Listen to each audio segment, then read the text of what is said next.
No, Zion Williamson isn't a bust, but, and I can't believe I'm saying this, Stephen A. Smith is kind of right. It's the Thursday episode of Locked On Pelicans. Let's go.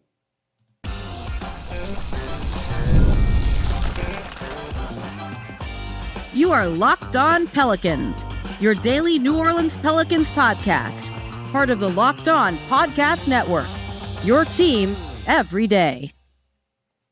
Welcome to another edition of Locked On Pelicans, the daily podcast covering your favorite team, the New Orleans Pelicans and NBA, part of the Locked On Podcast Network, your team every day, available wherever you get your podcasts and available on YouTube. I'm your host, Pelicans Insider, credential member of the media, Jake Madison, at NOLA Jake on Twitter, here with y'all on this Thursday, day after the Pelicans play the Clippers. We'll get to that one in the third segment of today's show, but I want to look at Stephen A. Smith's comments calling Zion Williamson a bust. No, he's not a bust, but doesn't mean Stephen A. Smith was wrong. We're going to look at this from two different angles in today's episode of Locked On Pelicans. I cannot believe I'm kind of agreeing with Stephen A. Smith here. We're going to get into all of that. This is going to be an interesting discussion, I think, today. Today's episode of Locked On Pelicans brought to you by FanDuel. Right now, new customers can get $200 in bonus bets when your first $5 bet wins. And of course, thank you for making Locked On Pelicans your first listen today and every day. We're here Monday through Friday, the #1 Pelicans podcast, covering everything you want to know about this Pelicans team. So please subscribe wherever you get your podcasts and join over 11,000 Pelicans fans on YouTube as well. And become an everydayer. That means you listen Monday through Friday to the Locked On Pelicans podcast. So let's get into this one. Big little bump up on social media the day after the Pelicans announced that Zion Williamson and CJ McCollum are shut down for the season. And on Tuesday's edition of First Take, Stephen A. Smith went out and said, Zion Williamson is a bust. Here's the whole quote here. Quote, I feel very, very bad for the Pelicans in the city of New Orleans because Zion Williamson is star caliber talent. And when he's on the court and healthy, he's a monster. The problem is he's rarely available. As great as he is, the word bust comes to mind, not because of his talent. I'm only talking about his availability. If you're not available, it doesn't matter how great you are. He's almost never available. That is the situation. If you traded him right now, for example, do you realize you can't ask the farm for Zion? Or you can ask, but you ain't going to go get it because he hasn't been available. And nobody's going to give that up, which leaves the Pelicans in a position, although they altered things contractually to their favor in some respects, you can't expect but so much for him because his availability is what's going to come into the question. So he's essentially calling Zion Williamson a bust. And it's, quote, the word bust comes to mind, not because of his Zion Williamson's talent. That's the quote that's kind of making the rounds. Look, Zion Williamson's not a bust. And here's what I'm going to argue, right? Zion Williamson's not a bust, but his career, his era, his tenure here in New Orleans is disappointing. When you think of an NBA draft bust, just recently, these are the ones that come to the top of my mind here, right? Anthony Bennett, Kwame Brown, Darko Milicic, Adam Morrison, Michael Olowokandi, if you want to go back, about 20 years or so right now. Those are some of the bigger draft busts out there. All of those guys were draft busts because of their, and Zion could fall into this, their lack of commitment to the game. They just weren't very good for whatever reason. When you look at what makes a draft bust, and some of this is just a semantics argument, and it is very, subjective thing. But a draft bust is going to be someone who had high expectations, highly touted, or drafted really highly, who just doesn't meet expectations. If we're pulling it just based off of that kind of definition alone, Zion Williamson falls into this, right? So do a lot of players whose careers were cut short due to injury, but would you call them a draft bust? Greg Oden, would you call him a draft bust? Look, Brandon Roy was the best second best two guard in the league for a number of years, but he just couldn't stay healthy. You look at someone like Ben Simmons. Is he a draft bust? This guy's made multiple All-NBA teams, multiple All-Star. His injury, rather than being a physical one, was more of a mental one, it seemed like, and that's kind of what's changed his career. We just saw him playing for the Clippers. So when you think of draft bust, it's those kind of guys. I don't know if I would really put Greg Oden in there. I wouldn't put in someone like Brandon Roy either. When those guys played, they were really good. When Oden played, he was really good. when Brandon Roy played, he was incredible. That's like the one all the NBA people are just like, if that dude could have been healthy, it would have been so incredible. So Zion, to me, doesn't fall in with an Anthony Bennett, Kwame Brown, Darko Milicic, and all of those things. So from that perspective, Stephen A. Smith is wrong. Stephen A. Smith is wrong. But look, here's the thing. If Zion just never gets healthy, never keeps going like this as it is, right? Rookie year, played 24 games. Second year, 61 games. It's a good number. Third year, didn't play at all. 2022, 2023, 29 games. 70 games last year, 30 games this season. That's 1, 2, 3 of his 6 years in the league where he has not played. Sorry, it's 4. If you count the whole season he was out. That's 4 of his 6 years that he has not played more than 30 games. Think about that for a second. It's disappointing. It's kind of like a bust, right? But when he goes out there and plays, Anthony Bennett, Kwame Brown, Darko, Morrison, Olokandi were never playing at the level that Zion Williamson was playing at, ever, right? None of those guys were getting close to a Ben Simmons level of play. And I think that's kind of an important distinction with this. But Stephen A. Smith is correct of you gotta play. It's that simple. And when you look at some of the injuries and some of the issues that Zion Williamson has had, a lot of those are self-inflicted. He wasn't in shape to start the year. He didn't look like he was in shape to start the year. Did that contribute to an injury? How much of the injury history and stuff is his own fault in the past? And I think a good chunk of it is. Some of it's bad luck, but some of that's also on him. When you look at those type of players, Kwame Brown and Olokandi and Bennett, some of those guys did have commitment to the game issues. And Zion has had some of that. So I don't think he's a bust. But I don't necessarily think that Stephen A. Smith is wrong for saying it like he's saying it, actually. I kind of agree with him on this. And look, I would listen to somebody's argument very well if they're like, I'm going to lay out why he's a bust, and you do the whole PowerPoint and everything. Yeah, you probably convince me on that sort of thing. One of the things when we talk about Anthony Bennett, Kwame Brown, Darko, some of those guys, Markelle Fultz maybe falls into that too. Those guys' careers are basically over, right? None of those are playing, and they're done. They're not in the league. They haven't been for a while. Zion's still in the league. So I don't know if you can label someone a bust until the career's basically done. Because look, there's time for Zion Williamson to turn this around. And Kendrick Perkins was on ESPN saying his sources were telling him Zion's kind of changing things. There's definitely been a shift in all of that. His camp is different and all of that stuff. So there's time for Zion Williamson both to be a bust, but also to not be a bust and turn the career around. Because we see the level of play that he can achieve when he's out there on the court. So I think bust is a stretch, but I don't think the sentiment of what Stephen A. Smith is saying is an incorrect thing, because look, when you get down to it, the Zion Williamson era has been disappointing. I don't think there's any other word you could use with that sort of thing. I want to dive into that more coming up here next in today's episode of Locked On Pelicans. Today's episode of Locked On Pelicans is brought to you by FanDuel, America's #1 sportsbook. Look, the NCAA tournament is here, and FanDuel is giving you a chance to get in on the action like never before. So right now, new customers can get $200 in bonus bets when your first $5 bet wins. That's $200 extra bucks to use on everything from buzzer beaters to a maybe an upset, even though they're all #1 seeds in the Final Four, to just who's going to win and cut down the nets. So FanDuel makes getting into every game easy with game spreads, totals, game props, all of those. And with a bunch of games this coming weekend, there's always something exciting to bet on. And the app is super easy to use. And when you win, you get paid instantly, no waiting around. So visit FanDuel.com and get in on the college hoops action all tournament long. That's FanDuel.com, America's #1 sportsbook.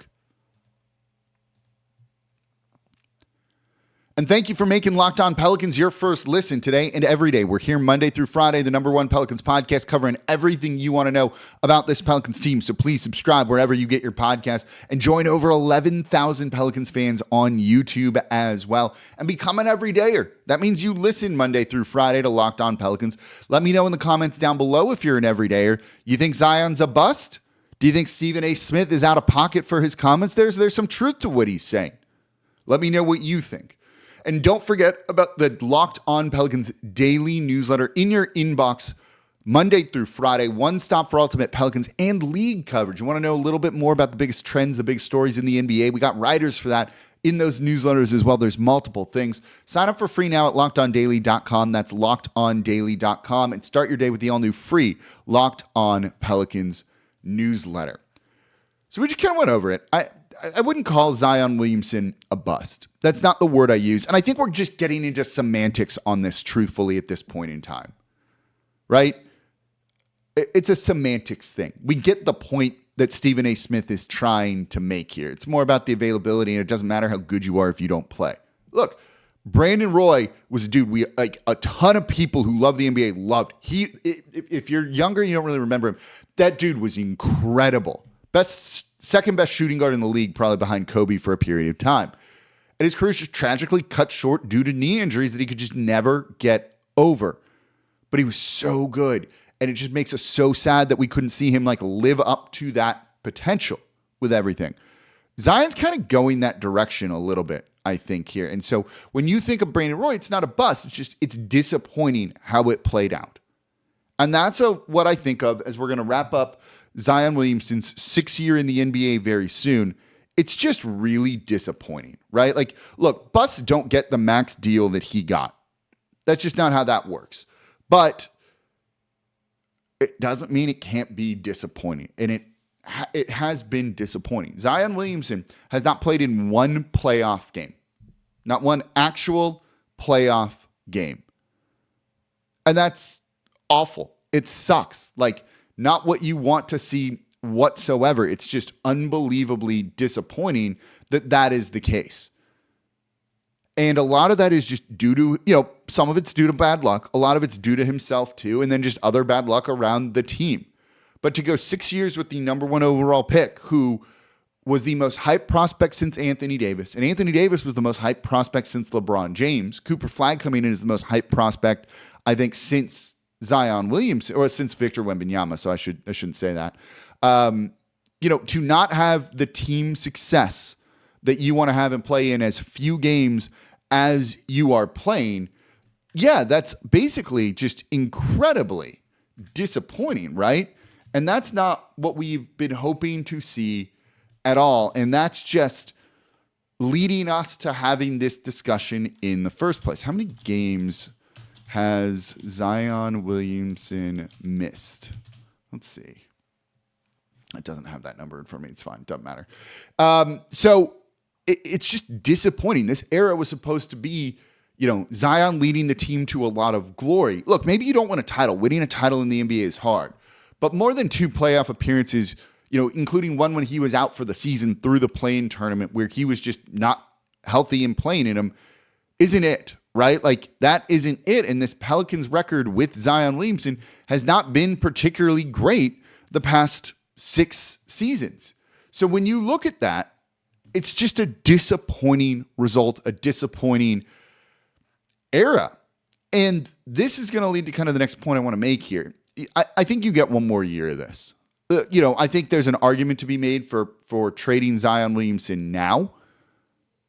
And look, you can probably get a player and 2 first-round picks for him. You could probably get something similar to what Brandon, a little bit better than the return Brandon Ingram got for the Pelicans here, if you wanted to do that. But if you're running it back, you get one more year. And if it doesn't work, and if he doesn't play 70 games again, it's minimum 65. That's the number, right? For awards and everything. So that's the one we're going to kind of use as an index. But I'd say 70 is a much more realistic number that you want to see him play. If you're not going to get that from him, or if you're not going to get him in shape to start the year and all of that stuff, then you got to just flush this period of time. It's exhausting. It's exhausting. Did you stay up? Did you stay up to watch this Clippers game? No, because why would you, right? Why would you? I started recording the show when they're down 10. There's 2 minutes left, right? It's safe to go and do that at this point in time. So why would you watch that game and stay up for a 9:30 tip, stay up till basically midnight to the end of the game when he's been shut down for the season and you can't even watch him play?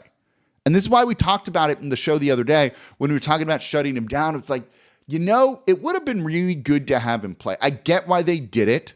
It makes sense, but it leads to discussions and narratives like this that I can't say are an incorrect thing. Now, he probably could have played. I don't know to what degree the back contusion was a thing that's really hurting him, keeping him out of games.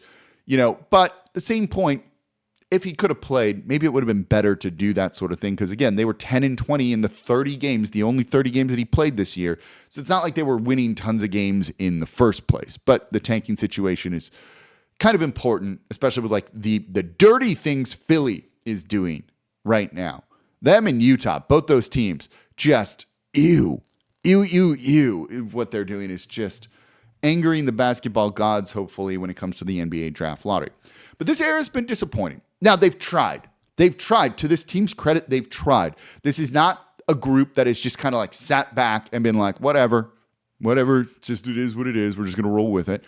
They made the moves for CJ McCollum. They've made the moves for DeJounte Murray. They've tried other trades to kind of elevate the team. But it just doesn't all, this kind of goes back to, the highly touted or highly drafted player meeting expectations. It's one thing if Jordan Hawkins doesn't work out. That's not the end of the world. That doesn't set you back. That isn't the reason that you're not like winning games and things like that.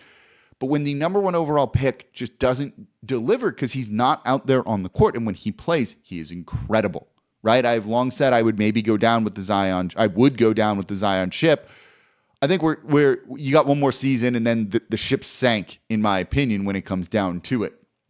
So I do think you're getting near to that point because, as we talked about the other day, in terms of luck and things like that, when we were talking about Willie Green and David Griffin, and one of the conclusions that I've come to with this all, this season is just, it's hard. It's hard to build a competitive team. It just is. And it requires some luck.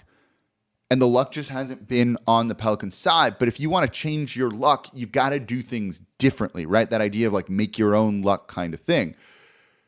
If you're just rolling with what's a known quantity and what we've seen, your luck likely won't change. It would have changed by now, it feels like. Not always, but it feels like it would have. So that's something that I think is a factor into all of this. So I don't think Zion Williamson is a bust, but I do think this whole era is disappointing. And it's disappointing because it starts with Zion Williamson. There's other people, other factors, players, front office, coaching, all that stuff in play with this, right? And bad luck in play with this too. But it begins with Zion Williamson. That's where this starts. And unless he can say, like, I've done everything I can, which we know he hasn't, he can't say that. Maybe he will do everything he can this offseason, but another year with just 30 games played. It's disappointing. I want to be so excited for the game. You want to be so excited for a 9:30 game that you can't wait to stay up and you're drinking coffee at 8:30 so that you can make it through to the end of it. But no one was doing that. I was on WWL radio before this, and they're like, enjoy the game, have fun watching the game, Jake. I'm like, I don't know if I'm going to have fun, but I'm going to be watching it. Now, I enjoyed watching Antonio Reeves play. I enjoy watching Yves Missi, who's very active. And we'll talk about this game in the next segment here. Kind of like do their thing. Jose Alvarado is all hustle, which is always fun to watch too. So there's things to enjoy with this. Don't get me wrong. But you want these games to matter, and they're only going to matter if Zion Williamson is leading this team and healthy throughout the majority of the year. And he just hasn't been. So Stephen A. Smith is wrong, in terms of the word choice that he used. It's not a bust, at least not yet. Could be, maybe never will be. But Zion Williamson has certainly been disappointing because of the injuries, and this whole era has been disappointing. Do you disagree? I'm not going to be like, do you agree? I think I know you probably agree. Do you disagree? Let me know why in the comments down below. All right. Let's look at the Pelicans losing to the Los Angeles Clippers. That's coming up here next in today's episode of Locked On Pelicans. Today's episode of Locked On Pelicans is brought to you by 5 Hour Energy. Look, daylight savings has snuck up again, and if you're feeling that lost hour of sleep, 5 Hour Energy has your back. The extra sunshine means more time for fun, but sometimes you just need a little bit of a boost to power through. Maybe you're staying up late to watch the Pelicans on a West Coast road trip right here, Friday in Los Angeles as well, a late tip-off.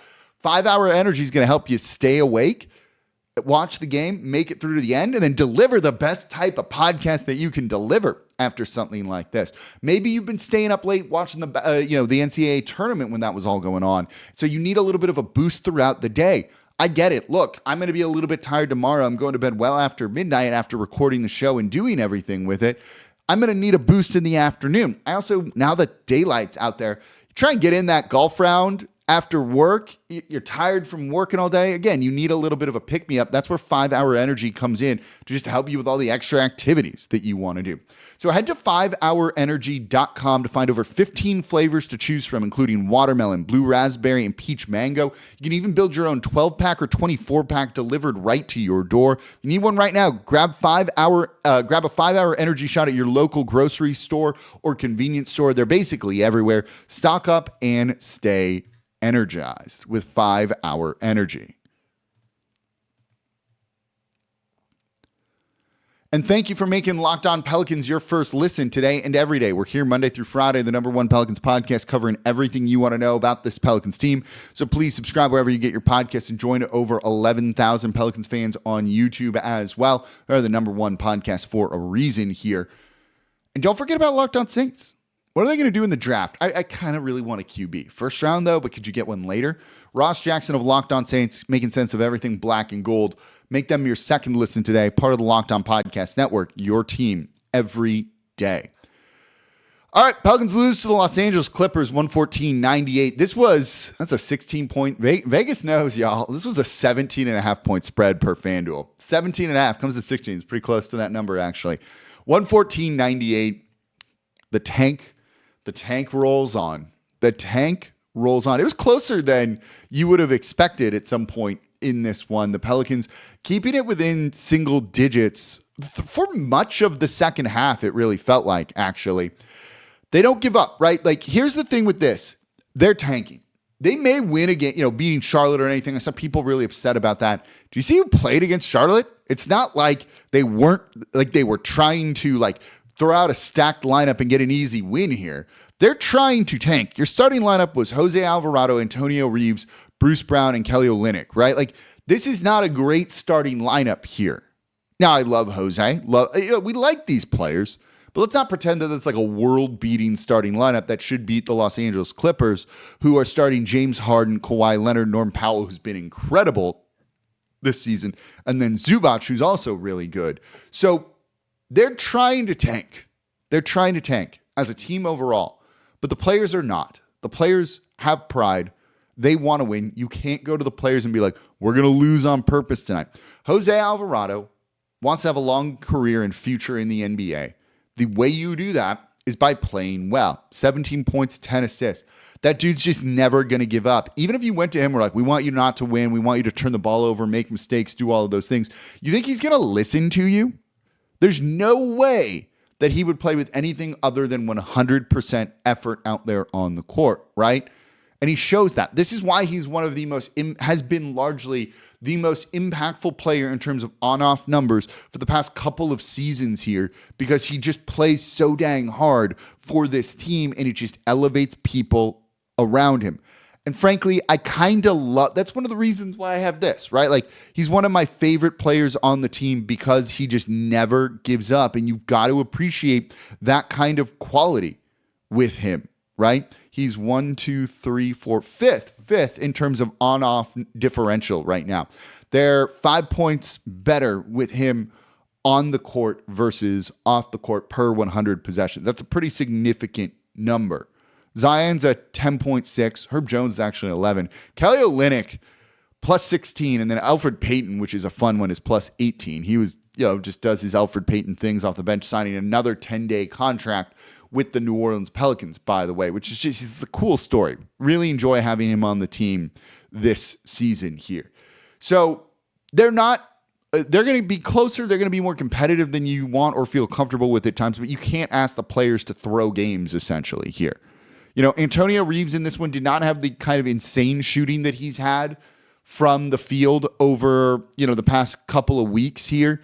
But he did a pretty good job, I thought. He was only 1 of 4 from 3. But again, he gets into the paint. He only had one long mid-range jumper, which he nailed in this one, but got into the restricted area, gets into the paint, finds a way to get that shot off, and does go out and score. 11 points on the night, 1 assist from him. He played 32 minutes. I like to see that from him, coming in and just give him a ton of minutes, play him, see what you get from him here. Yves Missi in this one, I actually also kind of liked. He only had 6 points on 3 of 8, but you see the springiness to him. You see the pick and roll big man as a lob finisher and a dunker spot kind of guy, a vertical spacing threat. That will eventually work out with Zion Williamson, I think, and seeing him do that against a very good defense against the Los Angeles Clippers. Look, Zubac is a really underrated and very good center.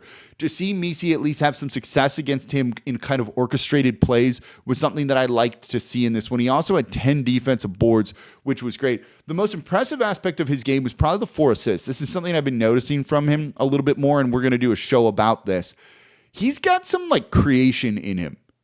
He's got some create for others inside of him. Not a ton of it. It comes out in flashes, but he has moments where you're like, oh yeah, he reads the floor really well. He can make these passes. He can find the open man. He did so in this one here. Keon Brooks Jr. not getting a ton of minutes off the bench, not scoring particularly great. 3 of 7 from the field, 0 for 3 from deep, 6 points from him. It is kind of like what it is here. Carlo Makovic continued to, just look like a solid NBA rotation big man. 10 points, 5 rebounds, 2 assists, 2 steals, 5 of 8 from the field, 0 for 1 from 3. Oh, that's good. That's fine. That'll work, right? This is about what you would expect in a game like this. A lot of turnovers for New Orleans, particularly in the first quarter, first half of this one. Look, let's be honest. Does it matter? Does it matter? No. You might. Did you actually watch? Let me know in the comments down below. I don't know if I believe you. Let me know if you actually watched the game in the comments down below here. Cool. Some guys played okay against a very good Clippers team, or at least a good defensive Clippers team. I'll take that. So that's going to do it for this episode of Locked On Pelicans. As always, I'm your host, Jake Madison, at NOLA Jake on Twitter. We're going to look at something that's a league-wide trend that I found pretty interesting when it comes to three-point shooting and some other things. That's going to be in tomorrow's episode of Locked On Pelicans. As always, I'm your host, Jake Madison, at NOLA Jake on Twitter. This is the Locked On Pelicans podcast, part of the Locked On Podcast Network, your team every day. See y'all tomorrow.